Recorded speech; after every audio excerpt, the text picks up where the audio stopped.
답답한 정치판에 날리는 시원한 싸대기. 네, 좋습니다. 오늘 그 제목이 갑자기 로고 왜 읽어? 그 제목이 뭐야? 저 네. 생방송 설치는 생방송 설치는? 한동훈 그렇게 나왔던데? 아 그래요? 저거 진짜 선생님 이게 생방송에 환장하는 애 같아요. 아 생방송 생중계 하라고 생중계하라고 예. 재판. 근데 그 전에도 그랬잖아. 그 이재명 대표랑 자기 회담하는 거 그 생중계하자고 막 그때도 그랬잖아요. 너무 막 자주 보고 싶은 거죠, 막. 근데 왜 생중계로. 윤석열이랑 같이 할 때 생중계하자는 얘기를 안 하지? 그때는 맞아야 되니까. 맞아야 되니까. 그걸 엄두가 안 나는 거 아닌가요? 그거 생중계가 정말 우리는 궁금한데 그죠? 혼나는 장면 하기 싫겠죠. 딱 이렇게 윤석열이. 이씨 뭐 이러면서. 그러네요. 네, 네. 그게 제일 궁금한데 김건희 만났을 때 생중계 하는 거. 네. 동훈아, 너나 생중계 좀 해. 예, 선생님 저희가 그 요즘 하도 정말 이슈가 너무 빨리 지나가니까 이게 언제적 일이었지 싶은데요. 또예요? 저희가 지난주 싸대기한 이후로 큰 일이 두 가지가 있었습니다. 그게 하나가 이제 저 트럼프가 당선된 거고요. 네네네. 그다음에 대국민 담화가 있었어요. 네. 마치 그 전에 한 것 같아요 느낌에는. 지금 정말 너무 빠르긴 빠릅니다. 대국민 담화. 네. 다시 한번 국민의 가슴에 불을 질러버렸습니다. 네. 네. 지금 그래서 선생님이 해석하신 이 앞발 공격 태세 굉장히 유행어가 됐습니다. 사진 보십시오. 그래. 사진 준비하셨네. 이번에도 네, 이번에도 뛰쳐나올 분위기예요. 모니터. 이- 이거는 선생님. 조금 더 앞으로 쏠려 있는 것 같아요. 이거는 지금 일본 튀어나올 것 같은데. 그러니까 일본 그 공포 영화 뭐였지? 그 머리 뭐 나오는 거고 막 링 같은 분위기인데 이거. 그러니까. 더 하나 보이지 않아요?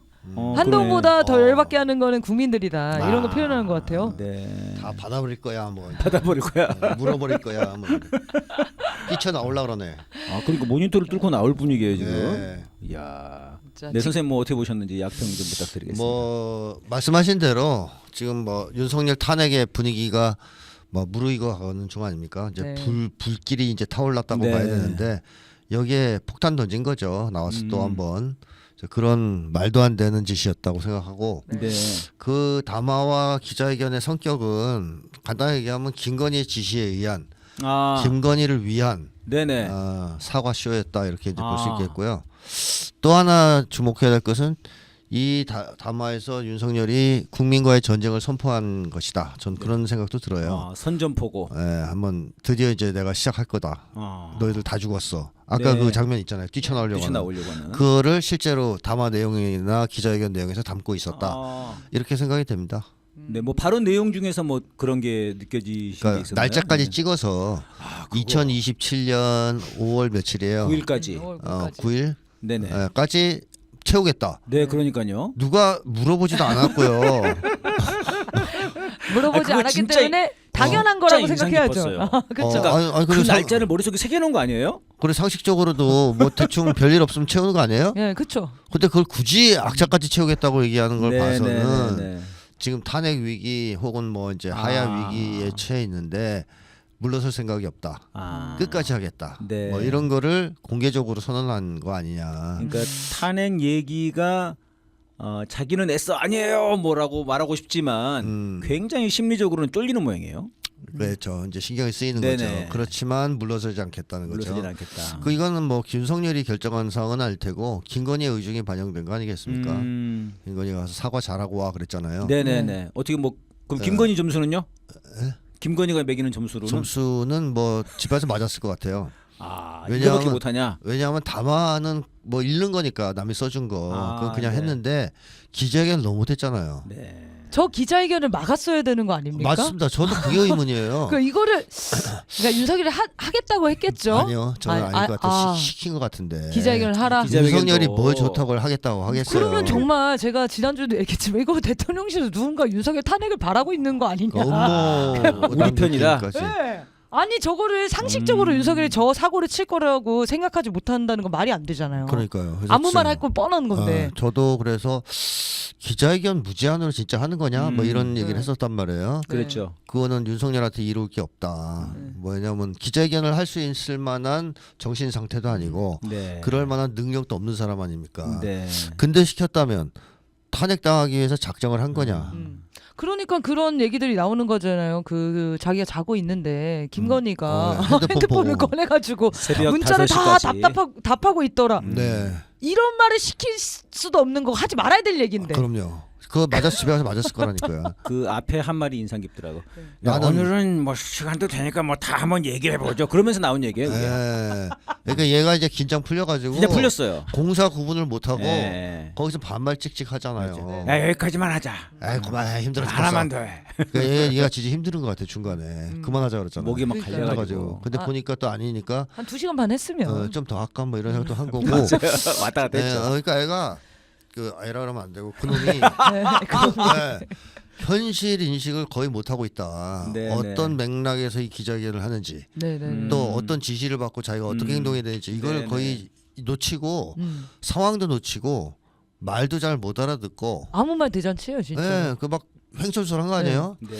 이런 걸 봤을 때 윤석열의 정신 상태가 매우 위험하다. 저는 그런 생각도 들더라고요. 아, 그걸 보시면서 정상이 아니구나. 네, 제가. 정상이 정상이 아니었어요. 음. 근데 저는 궁금한 게 윤석열이 그 기자회견 잘했다고 생각할 거 아닙니까? 아니요, 못했을 아, 못했다고 생각해요. 가서 맞았을 텐데 집에 근데 가서. 이틀 후에 지금 어제 나온 보도인데 이틀 후에 골프 치러 갔잖아요 지금. 네. 골프장에 간 걸로 나왔잖아요. 다마 네. 이틀 후에. 네. 그러면 저는 개인적으로 자기가 굉장히 만족스러워서 그 골프를 또 치러 간 게 아닌가 생각이 들었는데. 골프장이야 뭐 골프 치러 갔겠어요. 그럼요. 뭐 하러 갑니까? 고기 구워 먹고 술 마시러 아 갔겠지. 골프장에서 김치찌개? 식사할 수 있으니까. 네? 아 식사할 수 있으니까 골프 그리고 치고 나서. 김건희가 감시에서 벗어난 유일한 시간일 수도 있는데. 행복하겠구나. 그러니까 오. 김건희가 그래도 그지같이 했지만 집에서 이제 연락 패고 그날 일단 패고 네네. 뭐 골프장 잠깐 갔다 와. 네. 이제 윤석열은 그 자유 시간이잖아요. 그래서 골프장 가가지고 뭐 골프 치지 않고 내가 볼 때는 자리 깔아놓고 한 잔 쫙 걸치면서 놀았을 것 같아요. 혹시 뭐 골프채로 애들을 또 그거 잡을 수도 있죠. 네. 당한 거를 분풀이해야 되니까. 근데 일단 기자회견은 본인이 못했다고 그러니까 혼났다고 저는 예상하시나요? 김건희한테 깨졌을 것 같아요. 야 예를 들면 이제 그 장면 있죠. 자기는 김건희 핸드폰 보여달라고도 못한다 그랬잖아요. 네. 네네. 근데 야. 김건희는 네. 윤석열 핸드폰에 답글 달고 있잖아. 네. 이거 권력관계 나온 거잖아요. 그렇죠. 집안에서도요. 거기서 드러낸 거죠. 집안에서도 부부관계가 있는데 남편은 아내 핸드폰을 보여달라고도 못해요. 근데 아내는 남편 핸드폰을 자기 것처럼 써. 네. 그럼 누가 실권자예요? 당연히 아내죠. 아내죠. 이건 네. 지배종속 관계 아닙니까? 네. 평등한 관계라면 아바타. 평등한 관계라면 둘 다 못 보든가 둘 다 보든가 해야 되는 거예요. 네, 서로 보든. 근데 이게 아니잖아요. 이걸 자기 입으로 다 실토한 거 아니에요. 그리고 너무 아무렇지 않아요. 당연한 거 아니냐. 그리고 근데 저의 핸드폰은 볼 수 없는 거 아니냐. 그렇죠. 그리고 사과도 아내가 하라 그래서 했다. 뭐 다 실토하고 불고 이 네.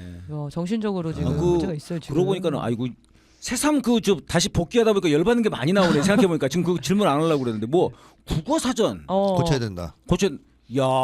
그 대목이 어디서 나왔냐면 네네. 김건희 국정농단에서 나온 거예요. 맞아요, 맞아요. 그게 이게 국정농단이라면 이라면 국어사전 고쳐야 맞아요, 된다. 맞아요. 그다음에 또 김건희 특검 얘기 나왔을 때 뭐라 그랬냐면 네. 헌법이 잘못된 거다 그건. 음. 그러니까 어느 대목에서 그런 미친 소리를 짓거렸냐면 김건희가 김건희 얘기 김건희. 나왔을 때 김건희. 그러네. 악마화. 예. 그것도 김건희네. 맞습니다. 그러니까 윤석열은 김건희 얘기만 나오면 이성을 잃는 거죠. 야 헌법도 파기할 수 있고 국어사전 다 뜯어 고치고 김건희 못생겼다는 놈들 다 잡아다가 감옥에 넣어야 돼. 이런 식의 사고를 하는 거 아니에요. 그러니까 거의 이것은 김건희에게 얼마나 윤석열이 크게 지배당하고 있고 김건희 공격에 민감한 반응을 보이는 걸 알려주는 거죠. 거기에서도 네네 말씀하십시오. 하나만 더 물어봐도 네네. 될까요? 여기 댓글에도 나왔는데 100개 물어보세요. 한덕수가 그 국회 나와가지고 윤석열 담아 이거 사과한 거 맞다고 하면서 소리 지르는 거 보셨어요? 네, 못 봤어요. 못 보셨어요? 저도 못 봤어요. 혹시 그 영상 있습니까? 한번 준비해 주시면 안 될까요? 소리를 질러? 소리를 지르면서 보십시오 여기 사과하지 않았습니까? 국민 여러분께 죄송합니다. 뭐 소리가 안 아니, 근데 뭐 나시죠? 그러니까 이게 그렇게 뭐냐- 사과했다고 하면서 소리를 질러? 그러니까 뭐냐면 제가 볼 때는 김건희 뭐 나와요? 아니 안 됩니다. 김건희 네네. 쪽에서 김건희가 지시하면서 네. 이걸로 일단 일단락 짓자. 네. 사과했다고 하자. 네네. 그러려면 윤석열이가 기자회견을 하지 말았어야 돼요. 근데 얘 바보 같은 놈이 해가지고 기자회견에서 헛소리하는 바람에 퇴색된 건데 어쨌든 이걸로 작전은 끝난 거지. 사과를 했으니까 네네네. 이제 본격적으로 우리가 강공을 하겠다. 공격을 하겠다. 자기들의 그걸 예상하고 전 내보냈다고 봐요. 윤석열을. 전쟁과 계엄으로 간다 그렇죠. 이런 얘기 말씀이신 거죠. 그걸 정해놓고 했다. 그러니까 한덕수는 열받은 거예요. 네. 분명히 그렇게 해서 사과를 시켰는데 윤석열이가 뭐 다 망친 거 아니에요? 그러니까 이제 한덕수는 사실 윤석열한테 화내는 거죠. 윤석열한테 화내는 거예요 지금. 사과하라는데 왜 제대로 못 하고 김건희도 제대로 하라 그랬다잖아요. 근데 윤석열은 사과할 능력이 안 되는 놈이잖아요. 한덕수는 윤석열한테 화가 났다. 그렇대요.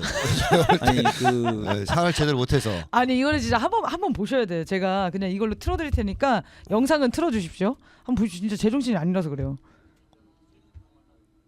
잠깐만요. 네. 잠깐만요. 굉장히 충격을 거기서 화면에서 보시고요. 화면은 틀어주시고 저희는 여기서 볼 테니까. 충격을 많이 받으셨구나. 네, 이걸 보시면은 왜 그런지 아실 겁니다. 총리님, 국민 여러분께 죄송하다는 말씀, 진심 어린 사과의 말씀을 드립니다. 저의 자리고 부딪힙니다. 총리님, 국민 여러분께 죄송하다는 말씀, 진심 어린 사과의 총리님. 말씀을 드립니다. 이렇게 말씀하셨지 않습니까? 총리님. 그래서 그러니까 의원님도 총리님. 사과를 하셨다는 거는 인정을 하시죠. 그리고 누구에 대한 사과인지도 명확하지 않습니다. 국민 여러분께 죄송하다는 말씀, 어떤 부분에 대한 진심 어린 사과의 총리님, 말씀을 드립니다. 어떤 부분에 대한 제 사과인지가 주변의 없습니다. 일로 국민께 염려를 드리기도 하였습니다. 아니 그렇게 오늘 아무것도 오늘 인정을 안 대국민 하시면 담화로 뭐요? 지금 오늘 대통령 담화는 그 다음에 김건희 명태균 논란 등 여러 가지 국정 혼란에 대해서 이분에서 소명하고 해명하고 사과하기 위해서 오늘 담화를 하신 게 아니라 아니죠. 네. 그러니까 자기들끼리는 짠 거예요. 네. 사과 제대로 해라. 김건희도 제대로 하고 와. 그리고 할 거로 이제 내부에서 얘기를 됐고. 네. 그래서 그걸 소화를 했어야 돼 윤석열이. 네. 어느 정도 사과로 인정되는. 그래서 모든 언론, 야당까지도 좀 그런 대로 사과는 사과인데 만족치 못하다. 이 정도 반응이 나와야 되는 건데 그렇죠. 오히려 격노하게 만들었잖아요 국민들을 화나게. 그러니까 한독수도 열받는 거죠. 네. 여기서 마무리하고 넘어가야 되는데 윤석열 뭐 같은 놈이. 자기 자신에게 화가 난 것도 좀 있는 것 같아요. 뭐 내가 그것도 이런 데서 있어요. 이걸 해야 되나? 그것도 약간 있겠지만 이렇게. 뭐 윤석열 클 것 같아요. 윤석열에 대한 그거 클 것 같아요. 그러니까 박지원하고 전에 박지원 의원하고 네. 얘기하는 거 보면은 뭐 박지원 의원을 굉장히 죽게 세우잖아요. 막 혼나면서도 네 그렇죠 뭐 정말 위대하신 분이시죠 뭐 그러면서 죽게 세우잖아요. 우리가 관계가 있지 않습니까? 막 맞아요, 친하지 맞아요. 않습니까? 막 했잖아요. 그러니까 그랬죠. 박지원이가. 근데 그 사과 얘기 나왔으니까 말입니다만은 그 기자가 그 질문을 참 잘했어요. 네. 그 뭘 사과하시는 거냐고. 그렇죠. 모르잖아요. 모르잖아요. 그러니까 네. 전에 저희가 일주일 전에 딱 그 예상했던 그대로 이제 네. 얘는 뭘 사과를 해야 될지 모른다. 모르죠. 예. 그러니까 그 무색해진 거예요. 사과를 했는데 뭘 사과했니? 그러니까 모르겠는데. 그렇지. 근데 그러니까 담화문만 읽고 빠졌어야 됐어요. 그렇다니까요. 네. 제가 보기에도. 박근혜처럼. 네. 담화문 읽어봤어요. 담화문? 담화문은 담화문 맞죠. 정말 죽음이더만요. 담화문은 똑같아요. 지난 4월 했던 거랑. 한 4줄 정도만 약간 사과 비스무리한 게 있고 네. 나머지는 다 자기 자랑. 네. 나 이래 정말 잘났어. 똑같더라고요. 그거 누가 써줘? 하여튼 그것만 읽었으면 그래도 일단은, 사과 4줄 일단은. 들어갔다. 윤석열 사전에는 사과는 없는데 네. 그 정도라도 그렇죠. 했다. 이걸로 어떻게든 좀 네. 마사지를 해볼 텐데 기자회견을 하면서 그러니까요. 뭘 사과해야 될지 모른다는 얘기를 하는 바람에 이제 다 날라갔죠. 다 날라갔죠. 저는 좀 인상 깊었던 것 중에 하나는 유경수 얘기를 한단 말이에요. 그래서 일각에서는 지금 뭐 저 커뮤니티에 유경수 얘기하면 결국 다 두 사람 다 그렇게 정말이 안 좋은데 응? 유경수 얘기를 왜 하냐 뭐 그런 얘기 있긴 했습니다. 근데 아무튼 이제 얘기가 있었구나. 윤석열은 이제 유경수를 끄집어내면서 약간 박정희 향수를 좀 끄집어내려고 하는 보수층들의 이런 걸 좀 하려고 했던 것 같은데 오히려 마이너스가 된 거 아닌가 그런 생각이 드는데요. 유경수 지지자나 박정희 지지자들은 싫어하겠죠. 아 오히려 싫어한다. 왜 그 얘기를 꺼내냐? 어. 왜 끄집어내? 네네. 그리고 사실 유경수는 박정희한테 좀 핍박받던 사람이에요. 네. 뭐 많이 맞았다는 얘기도 있잖아요. 네네네. 근데 거꾸로잖아 윤석열은 자기가 맞잖아 김건희한테. 네네. 그러니까 비교할 걸 비교해야죠. 전혀 어울리지 않는 비교네요. 예. 알겠습니다. 지금 그 혹시 지금 이 대국민 담화 이후에 나온 여론조사 본 적 있어요? 아직 그건 못 봤죠 우리가. 네, 아직 안 대국민 담화 전에 봤습니다. 나온 여론조사. 그게 지금 17이었죠. 네. 지금 궁금하긴 한데요. 대국민 담화에 공감을 못하겠다. 이건 이제 69.8%가 그렇죠. 나오긴 했습니다. 근데 그러니까 뭐가 비슷한 겁니다 지금. 맞습니다. 네, 탄핵 여론과 비슷한 거고요. 이제 얘가 뭐 콩으로 매주를 쓴다 그래도 못 믿겠다는 이제 그런 그렇죠. 예, 분위기 돼버린 네. 거고요. 그런데 이제 윤석열과 좀 약간 엇서는 것 같던 동훈이가 네. 한동훈이 아우 긍정적이라고. 이거 꼬리를 확 내렸어 선생님 요즘 네. 한동훈이. 네. 그래서 약간 이재명 대표에 대한 공격 이걸로 확 돌아섰거든요. 맞습니다. 강약약강. 강양 강약약강 아닙니까? 원래 강강약약이라고 안 했어? 원래 강약약이라고 주장했지만. 네. 이거 어떻게 보십니까, 한동훈?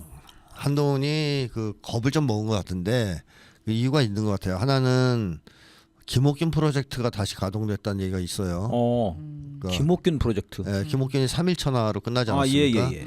그래서 제1차 김옥균 프로젝트가 한동훈 당 대표 되면 3일 안에 끌어내린다 네. 이런 거였는데 그건 말도 안 되는 소리고요. 어떻게 3일 안에 끌어내리겠습니까? 그래서 시도했지만 안 먹혔든 시도를 못했든 그래서 잠잠해지는가 했는데 이번에 다시 최근에 나오는 소리가 제2의 김옥균 프로젝트가 시작됐다. 3달 목표로. 한동훈을 날리는. 날리는. 그래서 지금 그 드루킹 사건 비슷하게 국힘당에 한동훈과 그 가족들이 윤석열을 비방하는 지난주에 우리가 말씀했던 거죠. 댓글 달았다는 지금 의혹이 터져 나오고 대응을 하더라고요. 국힘당에서 공식적으로. 뭐 홍준표라든가 몇 명이 수사라고 지금 난리잖아요. 이제 그것도 이제 그 일환일 수 있다 이런 건데 그게 가동돼서 한동훈 죽이기가 시작됐다라고 하면 한동훈 무서울 거 아니에요. 첫째는. 또 하나 이제 무서운 것은 사과하는 모습을 보아하니 기대 이하란 말이에요. 아무리 봐도. 그러면 감을 잡을 거 아니에요. 쟤들이 한판 하기로 했구나 국민들하고. 그럼 이제 곧 뭐 계엄을 선포할 수도 있고 뭐가 시작될 수 있는데 그럼 제가 계속 얘기하잖아요. 계엄이 선포되면 반국가 세력 1순위 한동훈이라고. 네네 그렇죠. 바로 잡아갈 거란 말이에요. 그게 무서울 수 있다. 한동훈도 이거 분위기가 심상치 않은데 돌아가는 분위기가 여기서 내가 계속 머리 치켜들고 덤볐다가는 뒷감당을 못할 수도 있겠는데 이런 생각이 들어서 갑자기 태도를 바꿔가지고 꼬리를 내린 거 아니냐 하는 의심이 들죠. 지금은 확실히 꼬리를 내린 것 같아요. 내렸어요. 완전히 내렸습니다. 얘가 지금. 한동훈이가 이 차려준 밥상도 못 먹는 인간이라고 그런 거죠 지금. 다들 그렇게 얘기를 하는 거죠. 얘가 그런 거랑 똑같은 거야. 축구 결승전 어렵게 올라가서 승부차기 갔어요. 지금 한동훈만 발로 차서 넣으면 이기는 거야. 유리해. 다 왔어. 심지어는 지금 골키퍼가 쓰러져 있는 상황이 쓰러져 있어. 맞아요, 자고 있어, 맞아요. 옆에서. 자고 있어요. 비어 있어. 그냥 풀리기만 해도 발로 들어가. 차면 돼. 근데, 그렇죠. 지금 그런 거죠. 근데 얘가 하늘로 차고 독수리 슛으로. 독수리 슛으로. 일부러 막 딴 데로 차. 똥볼 차는 거야. 몇 번은 그런 짓을 한 거야 지금. 한동훈이가 결정적 시기마다. 발을 든 상태로 그냥 부들부들 떨고 있는 것 같은.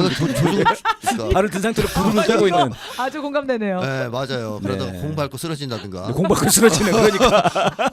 약간 그런 상황 같아 지금. 그러니까 조중동도 보면서 하고 뛰는 거야 지금. 답답하죠. 저놈이 저게 지금 골대 비워놨는데. 왜 안 하는 거야 도대체? 골대 비워놨는데. 우리가 골키퍼 데려다가 지금 딴 데서 지금 밥 먹이고 있는데. 그렇죠. 밥 먹이고. 그냥 발로 굴리면 되는데 저 자식이 골 밟고 쓰러져. 야 지금 그런 상황인데 이번에는 진짜 커요. 이건 월드컵 결승전 같아. 공포가 있는 거군요, 얘가. 진짜 이게 공포에 짓눌려 있는 게 아니면 해설이 안 됐네요. 그렇죠. 근데 이게 제가 이거는 뭐 하나의 예인데 네네. 옛날에 한 미국 영화가 있는데요. 걔 누구다 드웨인 존슨이가 있어요. 이 빡빡이라고. 이렇게 얘기하면 또 한동훈이 화낼 텐데 이 사람은 한동훈하고는 달라요.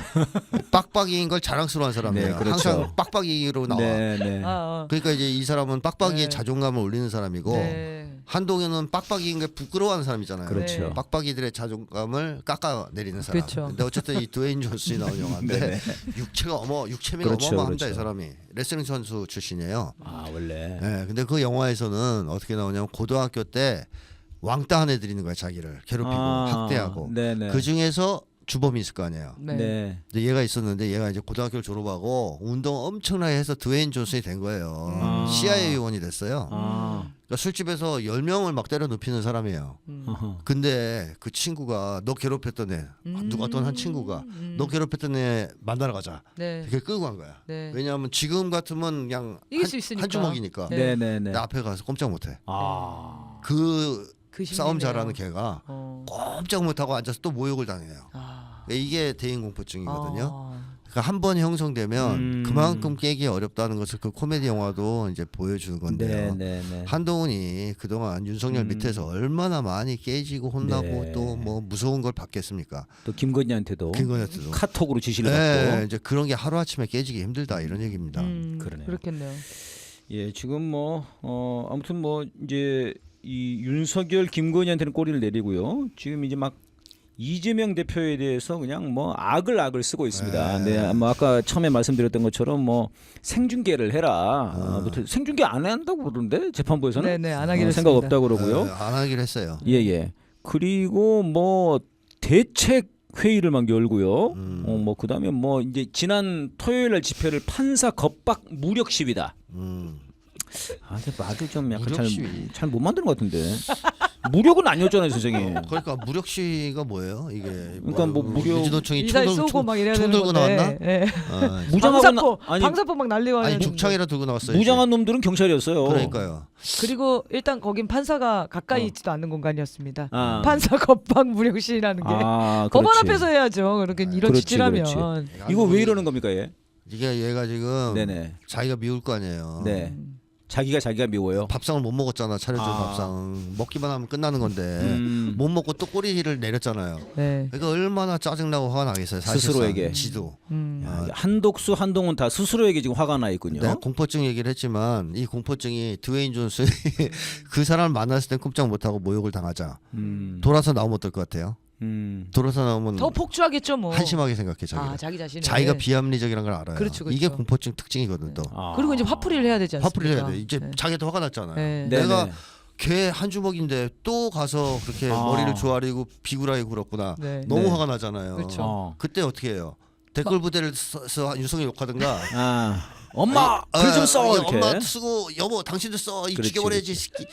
내가 오늘 또 모욕을 당했어. 네. 아니면 이제 만만한 이제 자기가 만만하다고 생각하는 네네. 이재명 대표를 향해서 미친 듯이 있는 거죠. 그러다 보니까 이런 말도 안 되는 무력 시인이 뭐냐 하는 거친 말들이 네. 나온 거 아니냐. 네.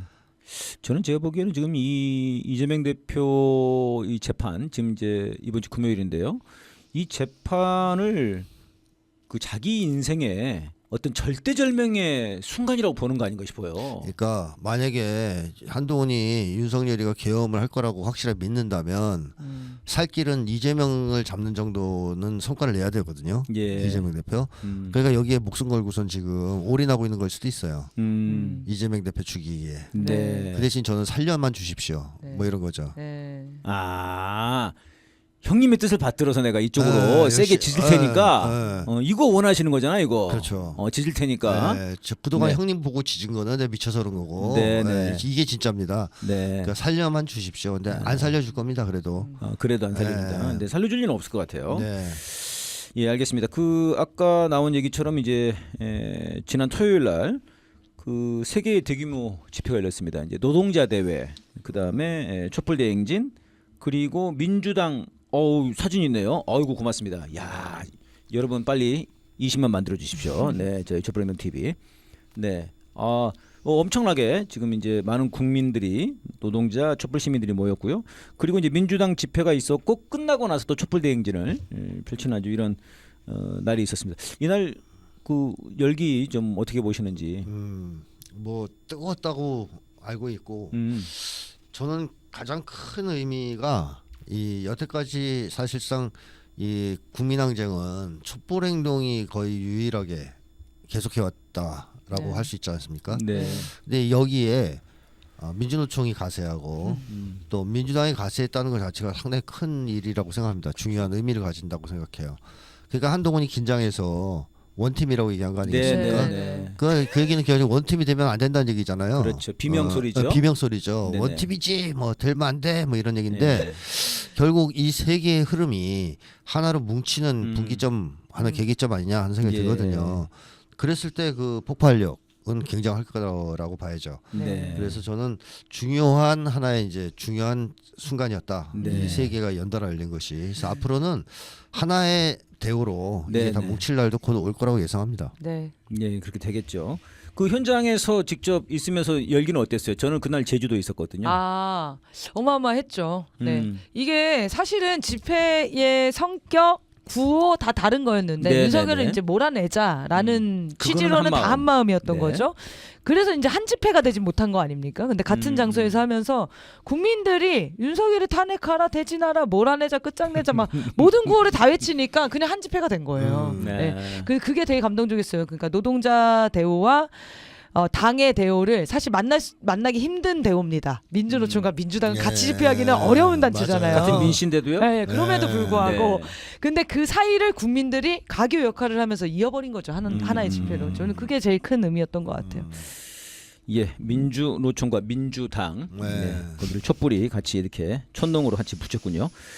네, 근데 이제 이날 경찰들이 아주 엄청나게 폭력적이었어요.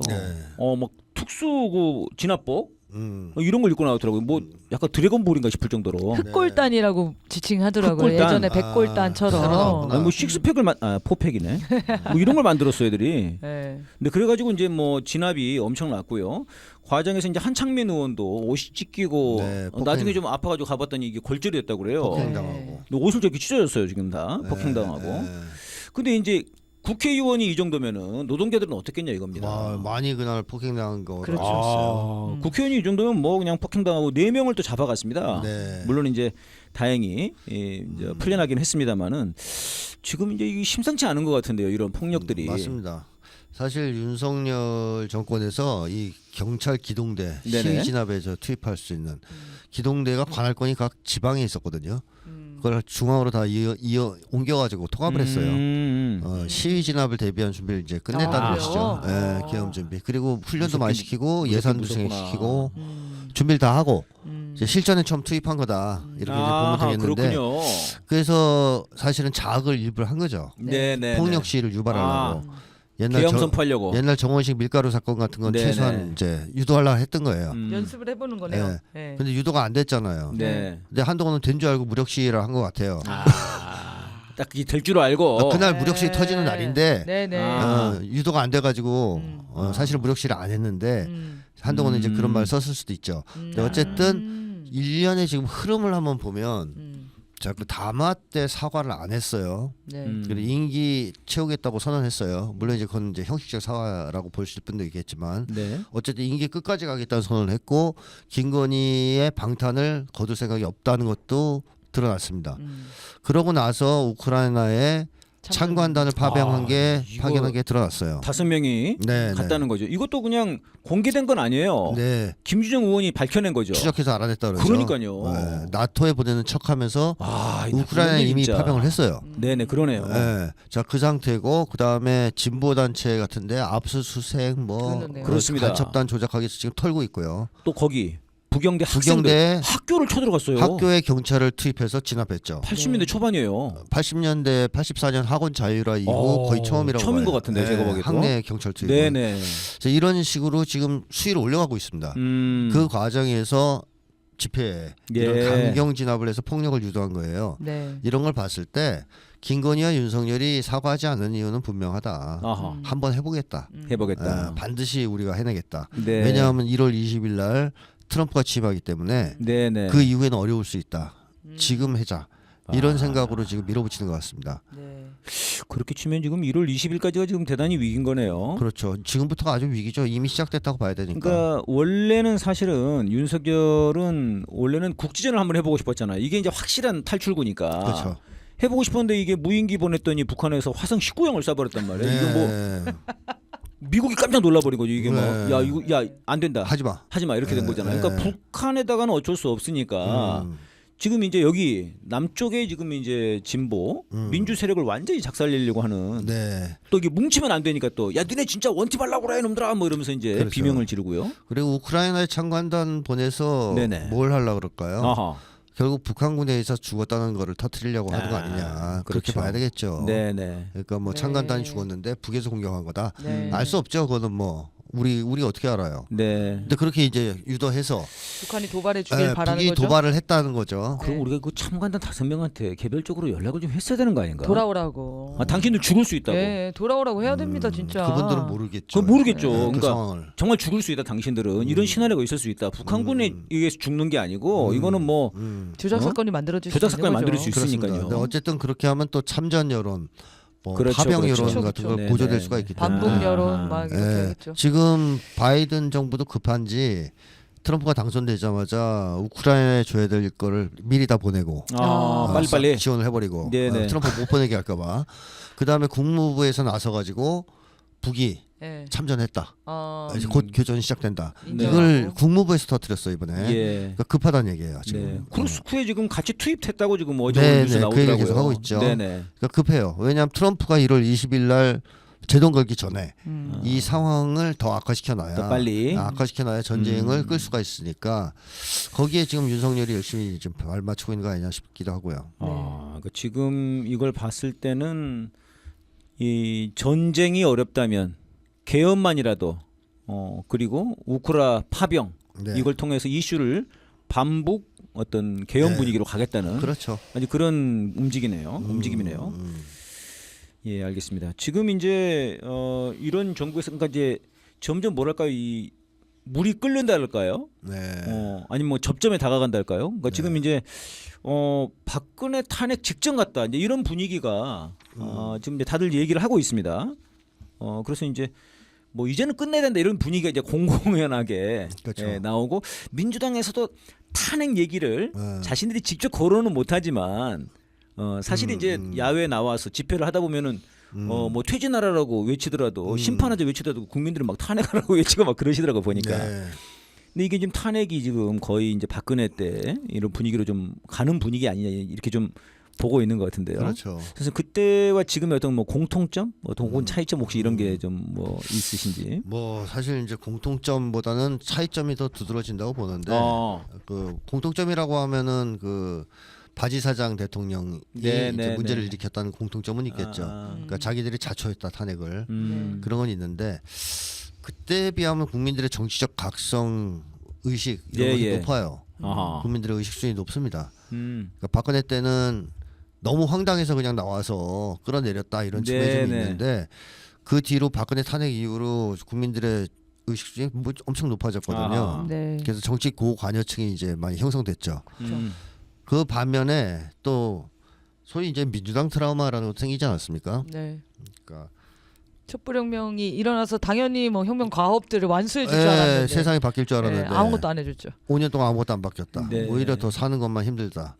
이런 것이 사실 그 윤석열 정권 탄생에 한 영향을 줬단 말이에요. 예. 그러니까 지금도 그게 크죠. 윤석열 정권도 탄생이 또 크죠. 또 맞습니다. 그러니까 사람들이 지금 나와서 무너뜨리면 과연 더 좋은 세상이 올까? 네. 에 대한 의문이 아직도 네, 자리 잡고 네. 있는 게 있다. 네. 그래서 윤석열 지지율이 떨어지는데 민주당 지지율은 그렇게까지 빨리 안 올라요. 오르긴 네. 올랐더만요. 네. 근데 네, 지금 많이 올랐죠. 가파르게 올라가지는 않는단 말이에요. 사실 비례해야 되거든요. 윤석열 싫다가 60%면 민주당 지지율이 막 50까지 나와야 되거든요. 근데 지금 윤석열 싫어하는 사람 한 80% 되는데 민주당 지지율은 안 올라요. 그만큼 오르지는 않아요. 네. 그래서 이런 거 하고 또 하나는 그때에 비해서 생존 위기가 더 심해졌어요. 아하.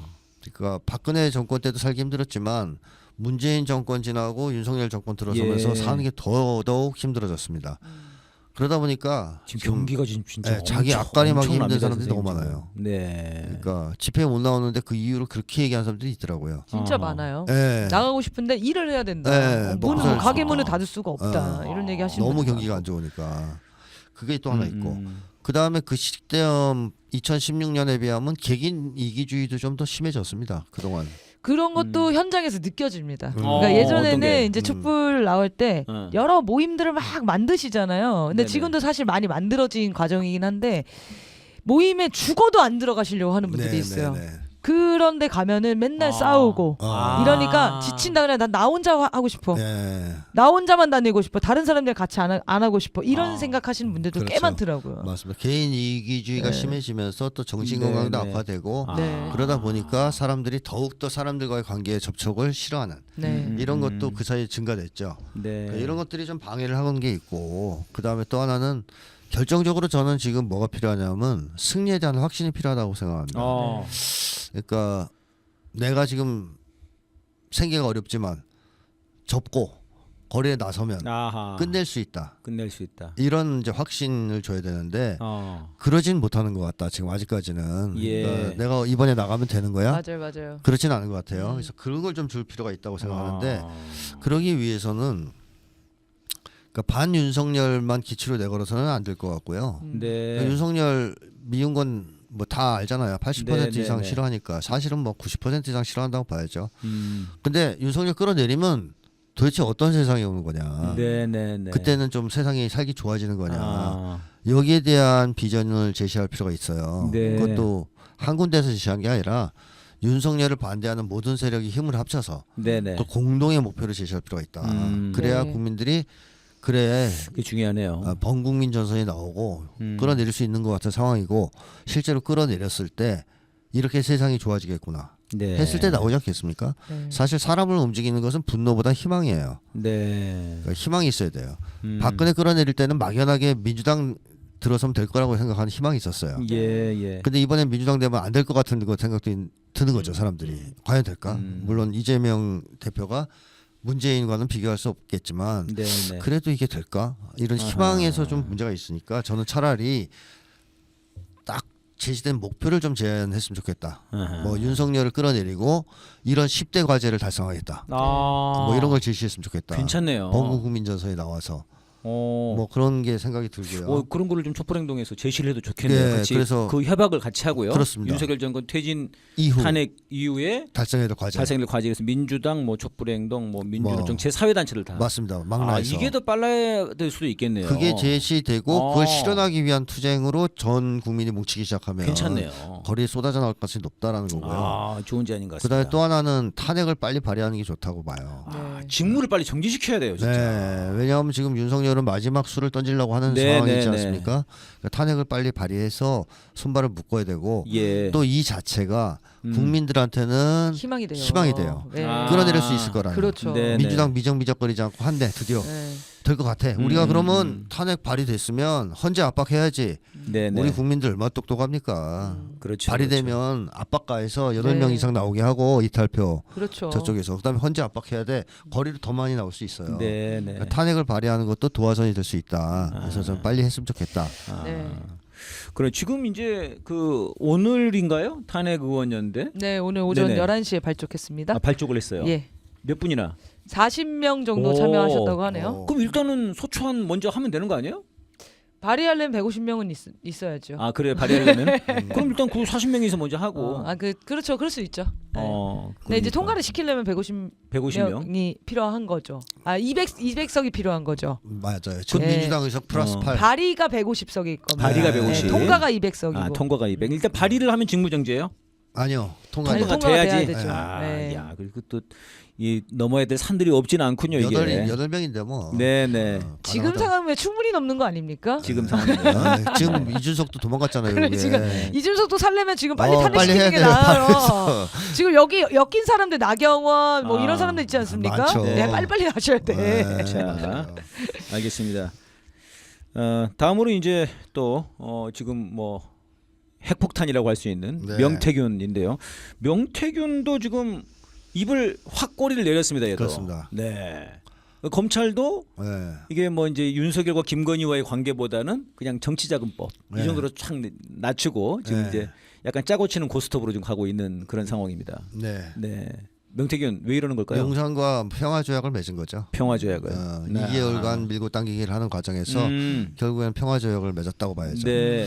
그리고 그 맺은 배경에는 좀 그런 것도 있는 것 같아요. 명태균도 감이 엄청 빠른 사람일 거란 말이에요. 네네. 저쪽이 내부의 사정 돌아가는 거 다 알 건데 네네. 기자회견 딱 보고 몇 가지 보니 얘들이 결심했네. 세게 나갈 거다. 세게 나올 거라고. 계엄. 그럼 자기가 살려면 어떻게 해야 돼요? 윤석열하고 싸우면 안 되죠. 붙어야지. 그래서 저는 평화조약이 체결된 거 아니냐는 생각도 들어요. 네. 그러니까 이런 일련의 흐름들을 보면 저쪽 애들은 한동훈, 명태균 다 감잡고 있다는 얘기죠. 아하. 윤석열이 어떻게 나올지 김건희와. 네. 그래서 더 세게 나올 거다. 네, 평화조약을 맺고 일단 아하. 저자세를 취하는 거죠. 그런 걸 봤을 때는 정말 윤석열 이놈들이 정말 이 무대뽀는 무대뽀인 겁니다, 진짜. 그렇죠. 정말 국민들은 안중에 없고요. 그렇죠. 그러니까 그때 이제 저희가 그 총선 앞두고 저희가 싸대기를 할 때 선생님 그런 말씀하셨거든요. 이런 상황에서 김건희가 총선 이후에 다시 등장한다. 다시 사진을 찍기 시작하고 대통령실에 맨 가운데 사진을 찍히면은 그것은 얘네들이 준비가 끝났다. 준비가 끝난 거다. 네. 니네 뭐 개길 테면 개가 봐라 그렇죠. 이놈들아. 전쟁 계엄이다 이놈들아. 근데 실제로 그렇게 했거든요 지금. 맞습니다. 근데 지금 또 이제 사실 최근에 이제 명태균 때문에 굉장히 위기에 몰린 건데 네. 윤석열이 이렇게 나오는 걸 보면은 그렇죠. 이것은 네. 앞발 들고 네, 이건 그렇죠. 한 손엔 전쟁 한 손엔 계엄이다 이게 지금. 그렇죠. 그런 근데 이제 거군요. 명태균 김건희나 김영선 이런 사람들은 사실 자기가 살 길은 윤석열이 날아가야 사는 거 아닙니까? 맞습니다.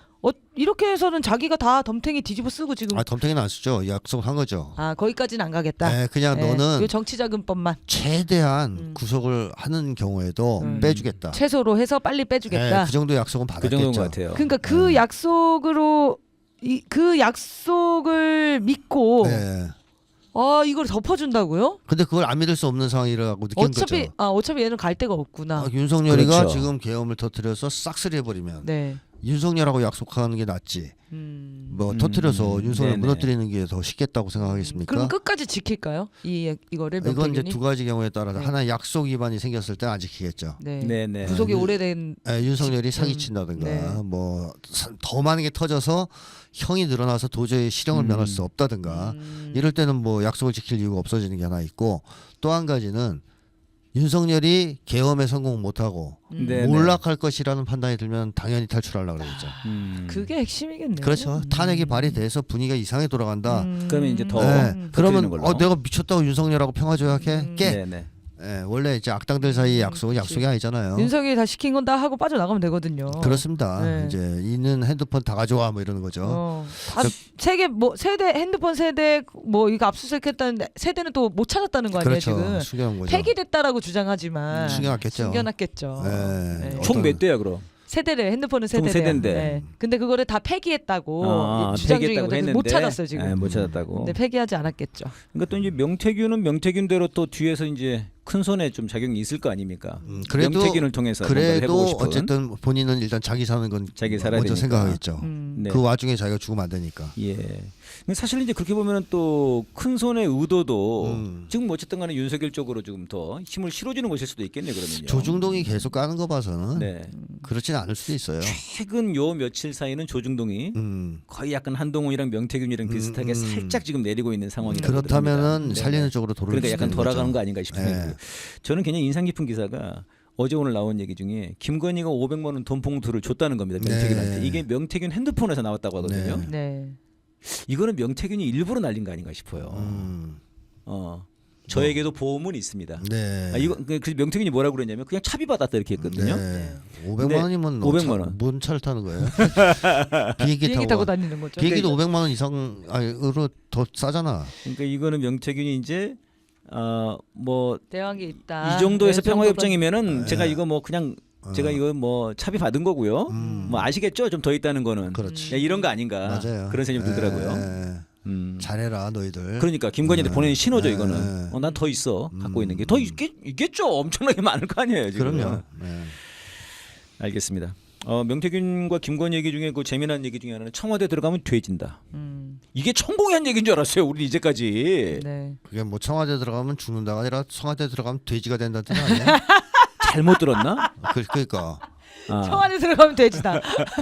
아니 뭐 이미 돼진데요 선생님. 얘는 멧돼지잖아. 더 돼지가 됐어요 지금. 멧돼지니까.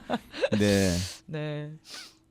그리고 뭐 또 이제 김건희가 또 뭐 주요 인사 면접 때 뭐 역술 이용한데 이건 사실 뭐 오래된 얘기죠. 그렇죠. 네, 뭐 이런 게 있고 그리고 최근에는 뭐 또 김건희가 이제 뭐 나 감옥 가냐 안 가냐 이런 뭐 점집을 다닌다 이런 얘기도 있고요. 썰도 있습니다. 네, 썰도, 네. 예.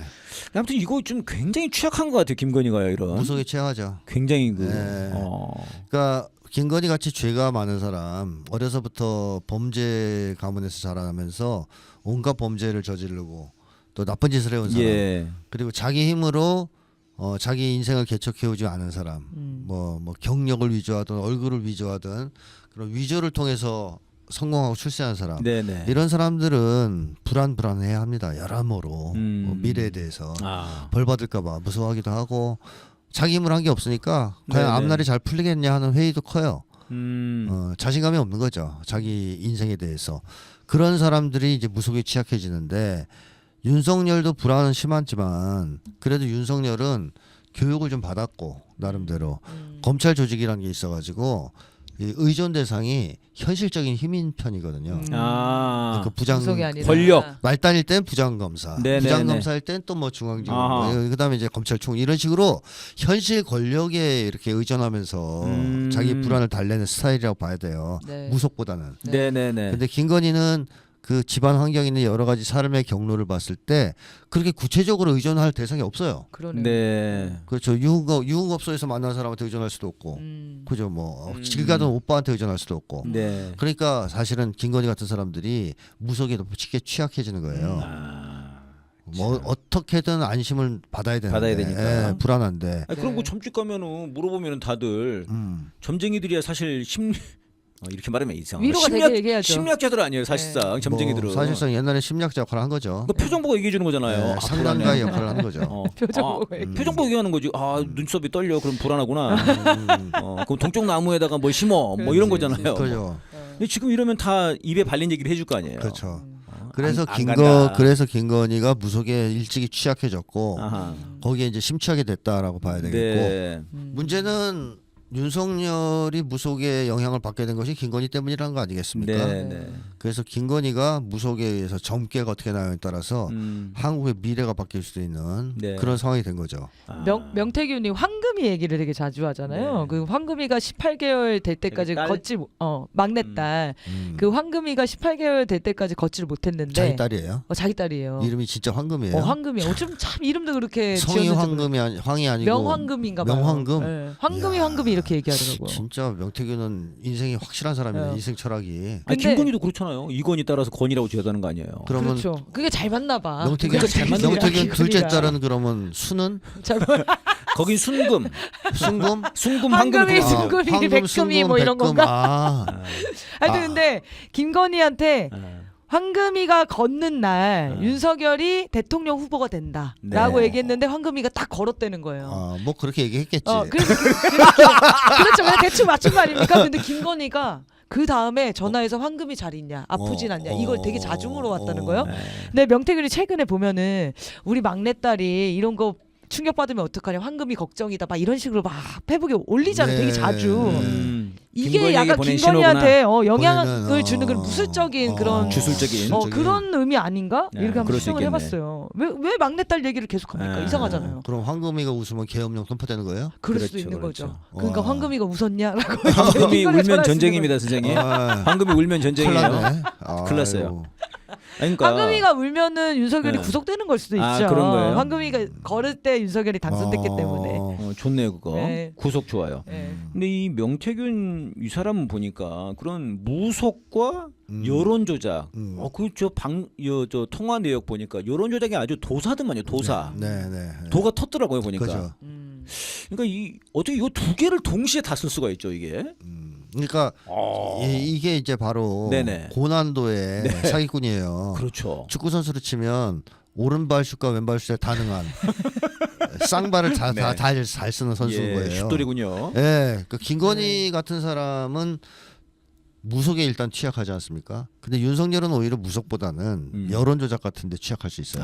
통계 오히려 이제. 수치에. 예, 왜냐하면 김건희 때문에 무속에 빠져 있는 것 같이 행동할 뿐이지 사실 윤석열은 지독하게 세속적인 인물이라서 아하. 술이나 사주고 네네. 이런 걸 더 따지는 사람일 수 있어요. 네.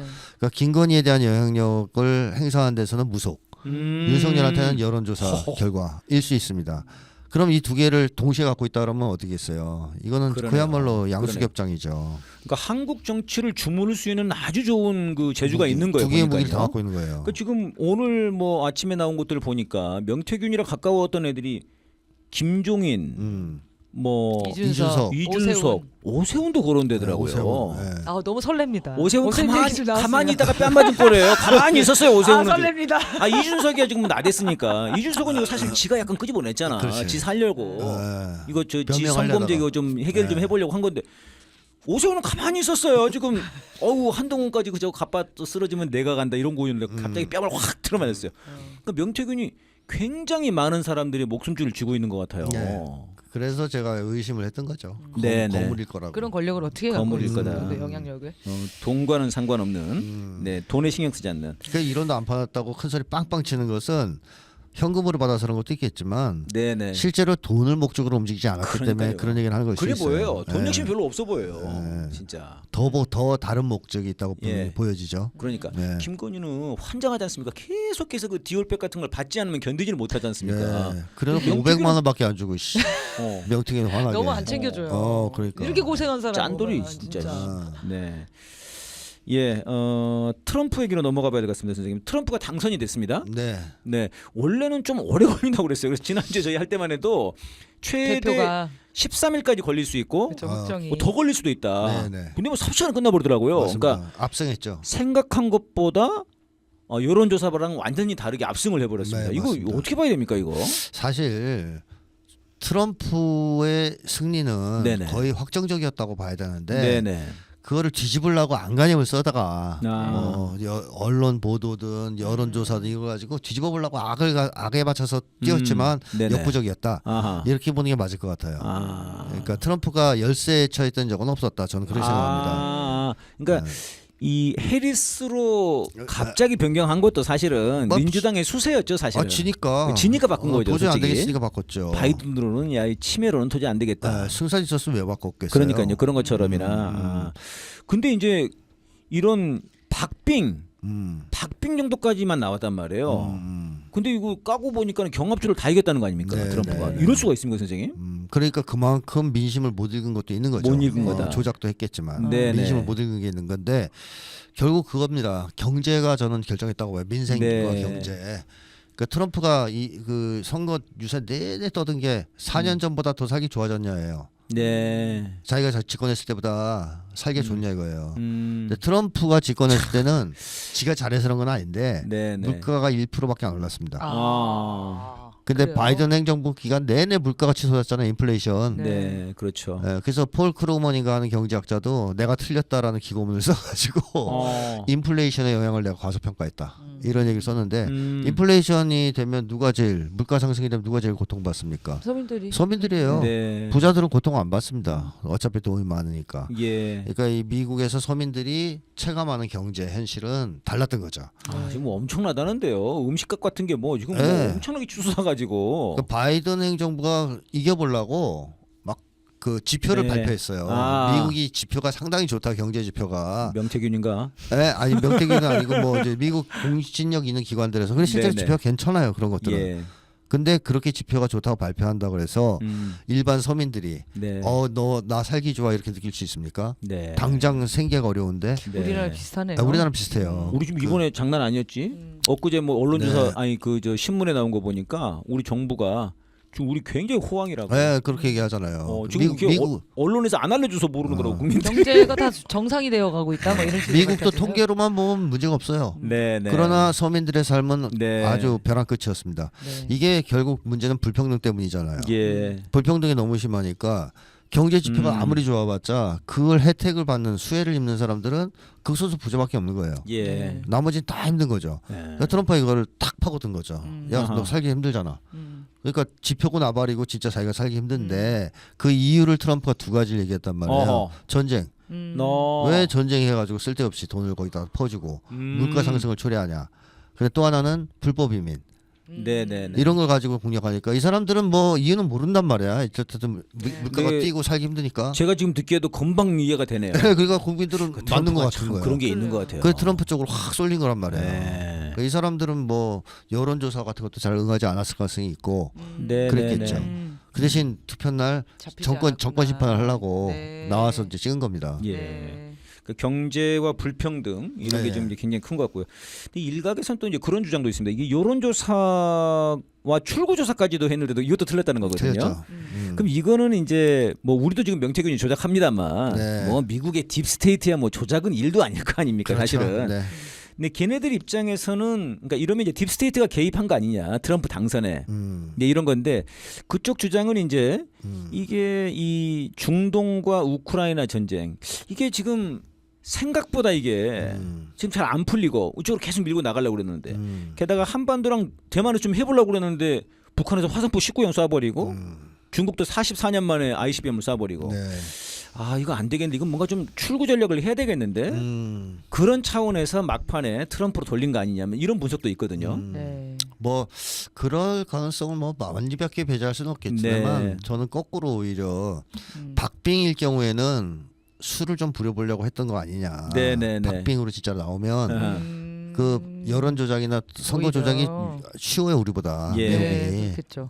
투표용도 막 굴러다니고 그래가지고. 이거는 장난 아니었습니다. 불태우기도 하고 네, 네, 하니까. 그래서 트럼프도 이미 그 뭐랄까요 선거 부정 이거에 대한 네, 얘기를 그랬죠, 했단 말이에요. 그랬죠. 그럴 경우 승복 안 하겠다고. 왜냐하면 그 전에 부정 투표가 좀 많았기 때문에. 네.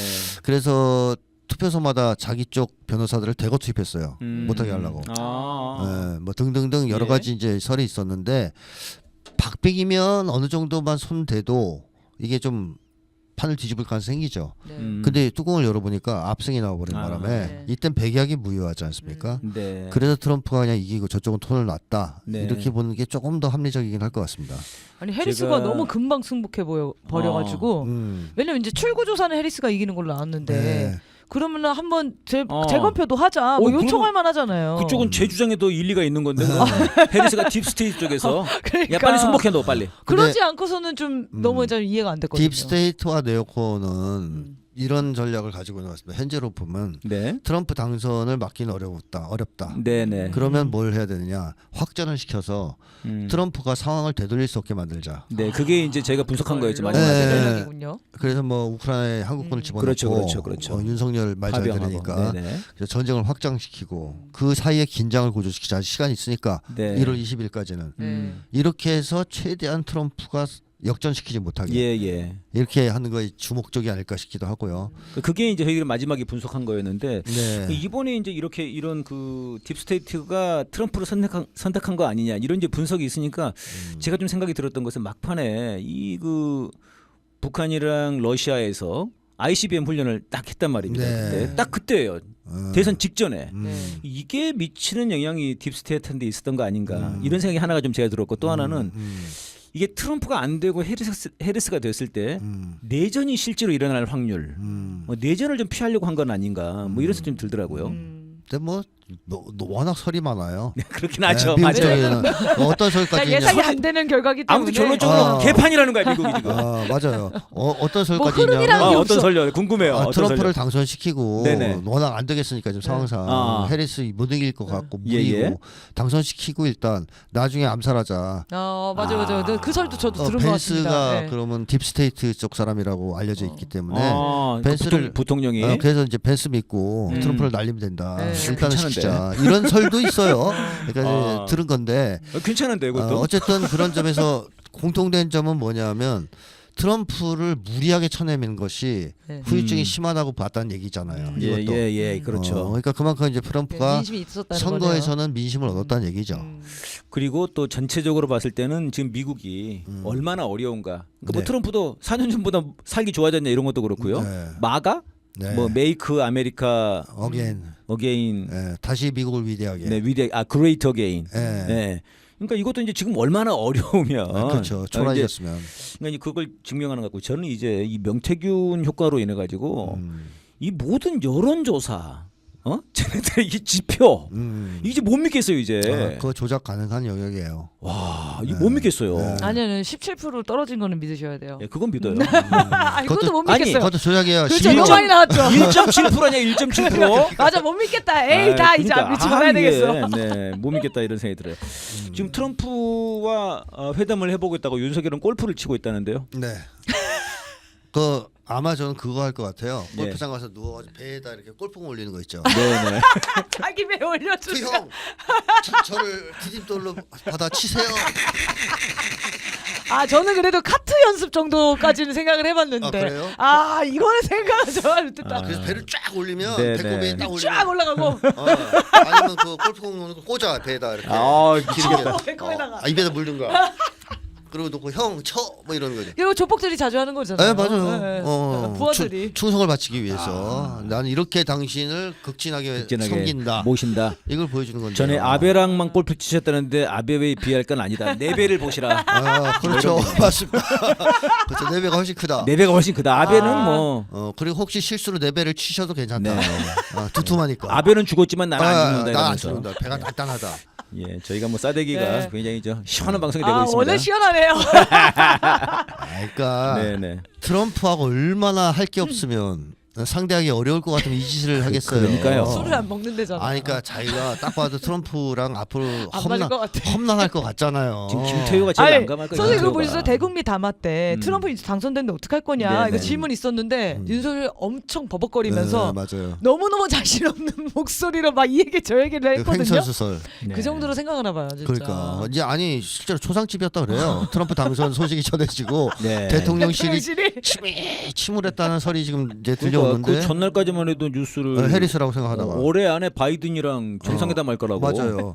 그거 하루 전에 낸 거예요. 그러더니 바로 또 되자마자 트럼프한테 전화해가지고 네. 얘들이 또 얼마나 촉이 빨라. 네. 전화 안 받아줬어요. 빨리 통화했다는데요? 트럼프 처음에 안 받았어요. 처음엔. 네, 나중에 통화했습니다. 그러니까 이제 뭐 줄게 뭐 형님 네, 뭐 네. 했나 보죠. 그래가지고 얘가 또 하면서 얼마나 뻘짓했냐면 북에서 오물풍선 날린다 고자지란 거예요. 네. 네? 아니, 거의- 기자회견 때도 그 얘기했잖아. 네. 그럼 트럼프가 이 자식이 미쳤나 이럴 거 아니에요. 선생님 그 얘기는 안 했겠죠. 그냥 아무 말 하는 것 같던데요. 거기? 그래요? 그 담화에서 보면 다행이지 않습니까? 절대 그 얘기를 하는 게 이상한 거잖아요. 트럼프한테 아니 우리 오물풍선 막 7,000개씩 날라와요. 그 얘기를 했다고 대통령실은 발표를 했단 말이에요. 거짓말인 것 같아요. 거짓말인 것 근데 같아요. 오늘 풍선 날라올 때 골프 치러 갔다는데 윤석열은. 그러면 어쨌든 그런 식으로 징징댔으면 네. 우리가 지금 뭐 북의 위협에 시달리고 있어요. 네. 북이 핵을 가지고 있어요. 뭐 그런 얘기를 이러면 했겠죠. 트럼프가 이 등신은 또 뭐냐 이제 네. 원래 알고 있었지만 예. 생각 이상으로 등신이네. 그래서 선생님이 그 얘기 하셨잖아요. 예전에 트럼프가 김정은 위원장을 엄청 찬양하는 이유. 트럼프는 자기의 격에 맞는, 그러니까 좀 뭔가 자기보다 좀 잘하는 게 있는 사람, 존경할 만한 게 있는 사람. 트럼프가 싫어하는 세 가지 인간이에요. 제가 그 세 가지 싫어하는 인간이요. 유형이 있다 그랬구나. 말씀드렸잖아요. 네. 위선자, 비굴한 인간. 그다음에 세 번째가 주견이 없는 사람, 자기 철학이 없는 사람. 네. 정말 싫어하거든요. 그럼 뒤집어 얘기하면 겉과 속이 똑같은 사람 네. 좋아하고 그러니까 홍준표는 그런 점에서 좀 좋아할 수도 있어요. 네. 겉과 속이 똑같으니까. 네. 근데 두 번째로 홍준표를 또 싫어하는 건 비굴해.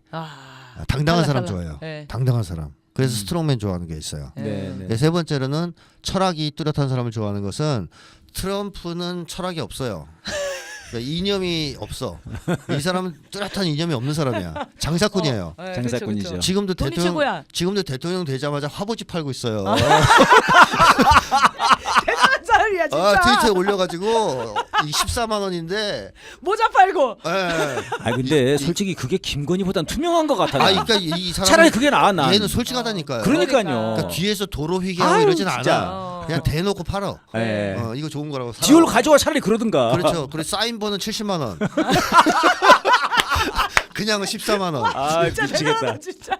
그러니까 트럼프는 자기 장사꾼이라는 거야. 네. 겉과 그렇죠, 속이 똑같다. 그걸 아주 당당하게 얘기하는 거 나는 아닙니까? 이렇게 장사 잘해. 네. 이게 뭐가 문제가 돼? 나 팔겠다는데 네. 뒤에서는 안 팔아. 네. 이거거든요. 근데 윤석열이 거기에 하나도 안 맞는구나. 그러니까 이 트럼프는 자기가 머릿속에 이렇게 비어 있으니까 이념에 대해서 열려 있어요 오히려. 네. 오히려? 오히려 있다. 오히려 상대방을 만났는데 뭐 사회주의자야. 그러면 그거 알게 뭐야. 돈만 많이 벌 수 있으니까. 철학만 뚜렷하면 돼. 네. 멋있는 거야. 막 자기 말 열심히 하면 푸틴처럼 4시간 동안 원고 없이 연설한다 그러면 뿅 가는 거예요. 야 똑똑하네. 나는 돈밖에 모르는데. 그러니까 오히려 그런 시원한 면이 있는 거죠. 그러니까, 철학이 뚜렷한 사람을 네. 좋아해요. 근데 윤석열은 이 세 가지를 가장 높은 수준에서 모두 다 가지고 있어. 나쁜 걸. 그건 오해입니다. 윤석열로 4시간 동안 말할 수 있어요. 회설수설. 무슨 말인지는 모르라서 그렇지. 그럼 트럼프한테 맞아요. 트럼프 또 참을성이 없어가지고 골프채로 맞는 수가 있어. 그러니까 그래서 골프 연습을 시작했구나. 그래 트럼프는 윤석열을 보면 딱 보고 알 거란 말이야. 금방. 징징대면 그렇죠. 아이 그지 새끼 뭐 골프 연습한다고 비굴하다고 느낄 거예요. 네. 그럼 얼마나 함부로 대하겠습니까? 네. 저는 진짜 그렇죠. 장난이 아니라 골프장 오면 누워 새끼야 이럴 수도 있어요. 그리고 누울 사람이. 눕죠. 그럼 배에 골프 올려 네. 군기 잡으려고. 그러니까요. 그러고 회담 시작할 수도 있어요. 못 만나게 해야 되겠습니다. 윤석열이 탄핵 바이든 이 새끼 그거를 정말 제대로 녹음된 거 제가 사실은 이 새끼라고 했습니다라고 보내지 않을까 싶네요. 그러면 더 봐봐. 그러면요. 날리면이 아니고 사실 이게 바이든 이 새끼였습니다. 이렇게. 그럼 트럼프가 네, 겉과 속이 다르구나 알 거 아니에요. 바이든 앞에서 아메리칸 파이 부르고 그렇지. 돌아서선 이 새끼 날리면 이러니까 트럼프 요 새끼 봐라 위선자네. 싫어하는 짓만 계속 하겠네요. 하는 거죠. 네, 윤석열이. 앞으로 예. 앞길이 험난할 겁니다. 예, 저희들은 뭐 저 트럼프 시대 분석을 좀 해보고 싶었는데 이거 다음에 또 하겠습니다. 시간이 너무 신나게 지나갔어요. 마지막이 제일 재밌었는데요. 예. 자, 여러분 감사합니다. 우리 두 선생님 모시고 이야기 나눴고요. 두 분 고생하셨습니다. 감사합니다. 수고하셨습니다.